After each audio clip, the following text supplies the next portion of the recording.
ঘুম থেকে উঠে পড়েছি, ফ্রেশ হয়ে গেছি, রোজকার মতো গরম জল করে নিচ্ছি। তো করে নিয়েছি। মাসি এখনও আসেনি, 9টা বাজতেই চললো, একটু দেরি করে উঠেছি। তো এখন একটু গরম জলটা খেয়ে ঘরে যাব, ছেলেকে তুলবো, ছেলের আন্টি আসবে, যেহেতু 10টা সাড়ে 10টার মধ্যে, ঠান্ডার মধ্যে, তো একটু দেরি করেই আসছে। তো আজকেও সাইকেল চালাতে পাঠাবো না, যে দেখেছেন ওয়েদারটা, দেখেছেন কোনো রোদ্দুরের বংশ নেই। জগন্নাথে উঠে পড়েছে, দেখতেই পাচ্ছেন। আর এই যে আমার ছেলে শুয়ে আছে। নমস্কার, নতুন একটা ভিডিও নিয়ে চলে আসলে। উঠে পড়েছি, ফ্রেশ হয়ে গেছি। মাথার টুপি দেখে আপনার অবাক লাগছে আমাকে। আমি মাথার টুপি খুব একটা পরি না, কিন্তু এত ঠান্ডা, নতুন এই টুপিটা আমার হাজব্যান্ড আমার জন্য এনে দিয়েছে। সেদিনকে বেরিয়েছিলাম, সেদিনকে মাথার আমার টুপি ছিল না, তো ওড়নাটা দিয়ে মাথায় দিচ্ছিলাম বলে দেখেছে। তো দেখে গতকাল আমার যখন বাজারে গেছিলো তখন এনে দিয়েছে। তো মাসি চলে এসছে, এই মাত্র ঢুকলো। মাসিকে বললাম আগে গিয়ে জামা কাপড়টা কেচে দিতে, দিয়ে তারপরে বাকি কাজগুলো করতে। তো ছেলেকে তুলবো, গরম জল তো খেয়ে নিয়েছি। এত ঠান্ডা, দাঁড়ানো যাচ্ছে না, মাটিতে একদম খালি পায়। তো এই ঘরে তো জুতো পরে ঢোকা যায় না, এই ঘরে যেমন জুতো পরে ঢুকি না, যেহেতু এখানে জগন্নাথ দেব আছেন তাই জন্য। তো বাইরেই রাখি জুতোটা, সেই জন্য খালি পায়ে দাঁড়াতে হয়, খালি মাটিতে। তো যাই হোক, এখন মাছটা বার করিনি, মাছটা বার করবো। মাছটা বার করে ঠান্ডাটা কাটুক, তারপরে তো রান্নার ব্যাপার কোটাকুটি করবো, তারপরে করবো। তার আগে আমি ছেলেকে তুলি, ছেলেটাকে না তুললেও হবে না, আমার আন্টি চলে আসবে যেহেতু। তো ওকে তুলে নিয়ে তারপরে ওকেও দুধ দেবো, আমরাও চা করবো। আমার হাজব্যান্ড তো এখন আর চা খায় না, জানেন, চা খাওয়া ছেড়েই দিয়েছে বলতে গেলে। তো ততক্ষণে এইগুলো করি, এসব কাজগুলো করি। আর রান্না বলতে গেলে ইলিশ মাছটা করবো। আমার হাজব্যান্ডকে তেল দিয়ে দেবো, মানে ইলিশ মাছের তেল দিয়ে মাছ ভাজা দিয়ে খাবো। আর আমার ছেলের জন্য বেগুন দিয়ে আলু দিয়ে ঝোল করব। তো এই রান্না করব। আর রাত্রির জন্য বেগুন শাঁকা করার ইচ্ছে আছে আজকে। তো আমার হাজব্যান্ড বেগুন শাঁকা খেতে চায়, তো আমরা তো খেতে পারি না বলে তো করি না। তো আজকে দেখি, চেষ্টা করব। তো দেখি কেমন হয়। আমার ছেলেও খায় কি না, ও আমার ছেলের প্রচণ্ড প্যাকনা খাবার, তো সেই জন্যই করতে পারি না, আরও দেখা যাক কী হয়। তো ঠিক আছে, চলুন আপাতত এখন একটু ছেলেকে তোলার প্রসেস চালাই, তারপর আমি আবার পরে আসছি। ছেলে ঘুম থেকে উঠে পড়ে ফ্রেশ হয়ে, এখন আমার হাজব্যান্ড চা খাবে না, ও এখন কেক দিয়েছিল, কেকটা খেলো। অনেক দিন ধরে কেকটা পড়েছিল, আজকে খেলো সেটা। আর ছেলেকে দুধ বিস্কুট দিয়ে দিয়েছি, আমার চা করতে বসিয়ে দিয়েছি। মাসির কাজ মোটামুটি হয়ে গেছে। এখানে আদা চিনি রোজকার মতো দিয়ে দিয়েছি, ভালো করে ফুটে, আর দুধ জাল দিতেও বসিয়ে দিয়েছি। চা পাতা দিয়ে ফুটিয়ে মাসি বললো, মানে মাসি দাঁড়িয়ে আছে বাইরে, কতক্ষণ আমি বেরোবো, আজকে দেরি হয়ে গেছে আমার চা খেতে, যেহেতু মাসি দেরি করে যাচ্ছে, সব দিক থেকে দেরি হয়ে গেছে। তো চলুন, এবার মাছের নুন হলুদ মাখিয়ে রেখে দিয়েছে, চাটা খাই, পরে আসছি। রান্নাঘরে চলে এসেছি কোটাকুটি করতে। দেখতেই পাচ্ছেন ভাত হয়ে গেছে, উপর দিয়ে দিয়েছি। আজকে একটু দেরি করেই রান্না করতে আসলাম, একটু কাজ ছিল, তাই জন্য ওইগুলো দেরি হয়ে গেল। এখানে আলু আর বেগুন কাটছি। তো আমাদের ইলিশ মাছটা করবো আলু বেগুনের ঝোল, আমরা খুব পছন্দ করি আলু বেগুনের ঝোল খেতে। তো আমার হাজব্যান্ড তো আলু বেগুনের ঝোল খাবে না, ও শুধু বললো আমাকে ইলিশ মাছ ভাজা দাও আর তেল দিয়ে আমি খেয়ে নেবো। তো আমার জন্যও রেখেছি একটা ভাজা, ছোটো দেখে মাছ। তো সেই আমি আর ওটা দিয়ে তেল দিয়ে খাবো। আমার ছেলে আবার তেল পছন্দ করে না, ও এই আলু বেগুনের ঝোল পেলে ওর একদম একদম শান্তি করে খেয়ে নেবে, ও এত পছন্দ করে এই ঝোলটা। তো যাই হোক, কোটাকুটি হয়ে গেছে, করে রান্নাটা করে তাড়াতাড়ি করে দেবো। আমার হাজব্যান্ড স্নান হয়ে গেছে, ঠাকুরের পুজো করতে বসে যাবে। আর রাত্রিবেলা আজকে একটু বেগুন পোড়া করার ইচ্ছে আছে, তাই বেগুন একটু কমই দিলাম, কালকের জন্য রেখে দিলাম, মাছ বেশি ছিল, করে রেখে দিলাম, কালকেও আমাদের হয়ে যাবে। তো চলুন কোটাকুটি কমপ্লিট, পরে আসছি। ভাজতে বসিয়ে দিয়েছি।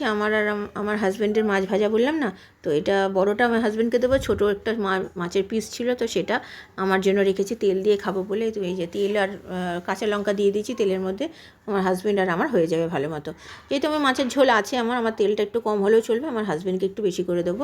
তারপরে একটু মাছগুলো হালকা করে ভেজে নিলাম, এটা এখানে বেশি ডিপ ফ্রাই করিনি। তারপরে কালো জিরে ফোড়ন দিয়ে আলুগুলো দিলাম। আলুগুলো যেহেতু দুবার, আজকের আর কালকের আলু একটু বেশি দিয়েছি, তাও 2টো আলু দিয়েছি।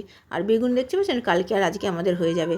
বেগুনগুলোতে একটু নুন মাখিয়ে রেখে দিয়েছিলাম আগে থেকে, তারপরে আলুগুলো ভাজার পর বেগুনটা দিয়ে ভেজে অল্প করে নুন দিয়েছি, দিয়ে জল দিয়ে তারপরে হলুদ গুঁড়ো, লঙ্কার গুঁড়ো, জিরে গুঁড়ো সামান্য দিয়েছি, বেশি দিইনি। আর চিনি বলতে গেলে জাস্ট কয়েকটা দানা কালারের জন্য দিয়ে ভালো করে কষিয়ে দিয়ে মাছগুলোও দিয়েছিলাম, যেহেতু মাছগুলো আধকাচা ছিল, এর মধ্যে থেকে হলে পুরোটা সেদ্ধ হয়ে যাবে মাছগুলো ভালো মতো। তাও দিতে ভয় লাগছিলো, কারণ কি মাছগুলো নরম তো, ইলিশ মাছ এমনিতে যদি ভেঙে যায়, তাও একটু ভেঙে গেছে অলরেডি। তো চলুন রান্না কমপ্লিট, জল দিয়ে ভালো করে নেড়েচেড়ে নামিয়ে ফেলেছি 2 দিনের জন্য। প্লেট হাতে নিয়ে কী করলি? ও শুধু দেখছিলিস? আর এইগুলো কি তাহলে, শুধু দেখার জন্য নিয়েছিলিস? কি খেলে বলো? মাখন পাউরুটি করে দিলাম একটু, আমিও খেলাম। ওগুলো শেয়ার করতে পারিনি, মোবাইলে চার্জ ছিল না বলে, তাই তো ওকেও দিলাম, ওর আন্টি পরিয়ে দিয়ে চলে গেছে। এখন 1টা বাজে 10 মিনিট বাকি, 12:30টায় খাওয়া শেষ হয়েছে, এতক্ষণ ধরে বসেছিল। আমার হাজব্যান্ড বেরিয়ে গেছে খাওয়া দাওয়া করে, ও খুব ভালোই খেয়েছে আমার হাজব্যান্ড মাছের তেল দিয়ে। তো চলুন এবার ও স্নান করতে যাবে, আমি স্নান করব, তারপরে তো টুকটাক ঘরের জামা কাপড় তোলা মেলা এগুলো রয়েছে, এগুলো করে তারপরে খাবো, মানে খেতে খেতে ওই 2:30টাই ধরে রাখুন আমাদের, 2:30 পৌনে 3টে। আজকে যেহেতু ইলিশ মাছ তাই না, অন্যদিন তো খিদে পায় না, তখন একটু পরে মাম্মা একটু বসে নাও, মাম্মা একটু বসে নাও। আচ্ছা, সেই জন্যই তো বলছি, যাও স্নান টান করে নাও, তারপরে আমি যাবো বাবা, যাও নিয়ে তারপর আন্টির যা পড়া আছে করে নেবে, ঠিক আছে? যাও করে নাও বাবা। ছেলে স্নান হয়ে গেছে, আমার জামা কাপড়গুলো উল্টে পাল্টে দিয়ে গ্যাস পরিষ্কার করে জামা কাপড়গুলো পাট করে আমি যাব স্নান করতে। দেখতে পাচ্ছেন 2:05 বেজে গেছে, আজকে দেরি হয়ে গেছে। ছেলেটা এত দেরি করে, প্রত্যেক দিন বলি তাড়াতাড়ি করে যেতে, ও কোনোভাবে যাবে না। তো সেই আজকেও দেরি হলো, ওই রোজ রোজ স্নান করতে করতে আমার 2:15-20 বেজে যায়, খেতে খেতে 3টে। তো ঠিক আছে চলুন এখন করে স্নানটা করে এসে তারপরে খেতে দেবো ছেলেকে, তারপরে আমিও খাবো। তো আসছি, চলুন পরে।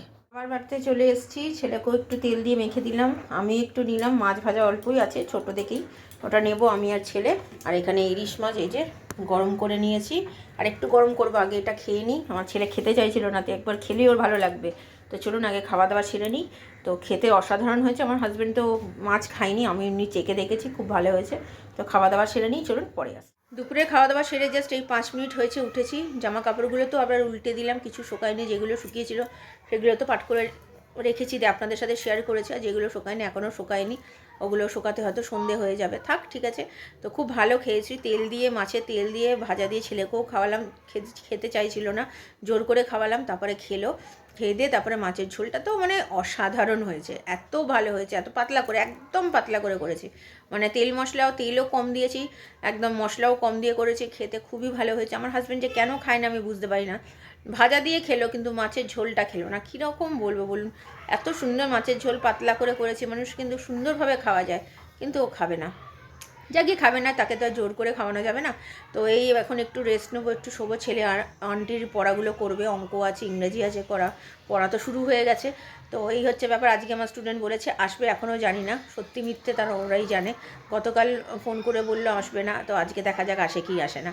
তো এই হচ্ছে ব্যাপার। বৃহস্পতিবার দিন ছুটি দেবো, কারণ বৃহস্পতিবার দিন আমরা একটু বেরোবো, যেহেতু 1 জানুয়ারি। আবার তো 2 তারিখ থেকে সবই আমার ছেলের স্কুল, আমার স্টুডেন্টেরও স্কুল সব শুরু হয়ে যাবে। তো ঠিক আছে চলুন আপাতত একটু রেস্ট নিই, আমি পরে আবার বিকেলে আসছি। ও কেমন খেলে? মাছের ঝোলটা ভালো লেগেছে? আর এই মাছের তেল দিয়ে খেতে, তাহলে খেতে চাইছিলেন না যে? খেতে হয় বাবা, সব কিছু খাবার মানে খেয়ে দেখতে হয় কীরকম, তাহলে তো ভালো লাগবে। এই যে খেলে ভালো লাগলো খেতে, গরম গরম ভাত দিয়ে তেল দিয়ে খেতে সবারই ভালো লাগে। তো ঠিক আছে চলে যাও, এবার একটু পড়াশোনা করে নাও, আবার বিকেলবেলা উঠে একটু খেলাধুলা করবে, ঠিক আছে?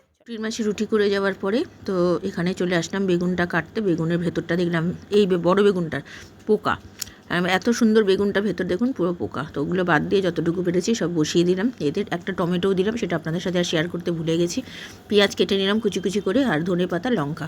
আর ছেলের এদিকের খিদে পেয়েছে মানে ওর এখন ইচ্ছে হয়েছে, খিদে পায়নি, ও দেরি করে খেয়েছে, ওর খিদে পাওয়ার কথা নয়, কিন্তু ওর ইচ্ছে হয়েছে কি এখন একটুখানি তেলে ভাজা খাবে। তো তার জন্য তেলে ভাজায় অল্প করে মুড়ি যাও নিয়ে আসলো, সেটা পুরোটা তো খেতে পারলো না, রেখে দিল, তেলে ভাজাটা খেলো। আর আমার স্টুডেন্টের খবর হচ্ছে, ওর মাকে ফোন করলাম, আসেনি আজকে পড়তে, মনে হয় এখন আর আসবে না, ও একেবারে নতুন বছরে বাড়ি যাবে, বাড়ি থেকে ঘুরে এসে ওই ধরে রাখুন 8, 9, 10 তারিখ থেকে আসবে, এটাই তো শুনে কথা শুনে মনে। গুড ইভিনিং, এখন 8টা বাজতে 10 মিনিট বাকি। এইমাত্র বেগুনটা মানে যেটা বসিয়েছিলাম মানে পোড়ানোর জন্য, তো পোড়ানোটা কমপ্লিট হলো, বন্ধ করে দিয়েছি, ঠান্ডা হোক, সব তো কুটে রেখে দিয়েছি, পরে মাখবো, যখন মাখবো আপনাদের সাথে অবশ্যই শেয়ার করবো। জামা কাপড়টাও ভিজিয়ে দিয়েছি, আর ছেলের আন্টি চলে এসছে একটু আগে, পড়তে বসে গেছে। আমার স্টুডেন্ট তো আসেনি, আগেই বললাম, যেহেতু এখন 1 জানুয়ারি, এখন ছুটি, ওর দেশে মানে বাড়িতে যাবে, তো সেই জন্য হয়তো আসছে না, বললো পরে আসবে। তো এই হচ্ছে ব্যাপার। তো ঠিক আছে, আমি আর ফোন করবো না, দেখি কবে আসে না আসে।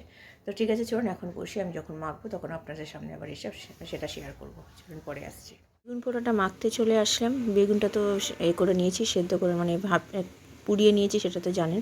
আর টমেটো পুড়িয়ে নিয়েছি, কাঁচা পেঁয়াজ কেটে নিয়েছিলাম, আর ধনেপাতা, তার মধ্যে নুন, মিষ্টি, আদা রসুনও দেওয়া যায়, বাট আমি দিইনি, আজকে সিম্পল করেছি, বেশি রিচ হয়ে যাবে। তো মিষ্টি এনেছে আমার হাজব্যান্ড, আর ডিমের অমলেট এনেছে, তো সেই দিয়ে আজকে রাত্রির খাবারটা খাবো, খেতে অসাধারণ হয়েছে। রাত্রির খাবার ডিমের অমলেট, বেগুন পোড়া, আর হচ্ছে রুটি। এটা আমার আর আমার ছেলের একসাথে নিয়েছি, আর বোঁদে লেডিগিনি তুলে দিয়েছি, রাত্রিবেলা মানে কালকে রাত্রিবেলা খাবো। তো চলুন ডিমের অমলেট দিকে তো আমার ছেলের একদম মন খুশি হয়ে গেছে। খাওয়া দাওয়া কমপ্লিট হয়ে গেছে, আজকে একটু তাড়াতাড়ি খাওয়া দাওয়া হয়ে গেছে, এখন 11টা বাজতে 5 মিনিট বাকি। তো খেয়েছি, খুব ভালো খেয়েছি। আর বেগুন পোড়াটা এত ভালো হয়েছে, মানে যেমন ঝাল নুন সব একদম ঠিকঠাক হয়েছে। আমার হাজব্যান্ড যখন মাখছিলাম বলছিল যে মিষ্টি দিও না, ভালো লাগবে না, কিন্তু এখন আমি তো বেশি মিষ্টি দিইনি, অল্প সামান্য একটু দিয়েছি ব্যালেন্সটা করার জন্য।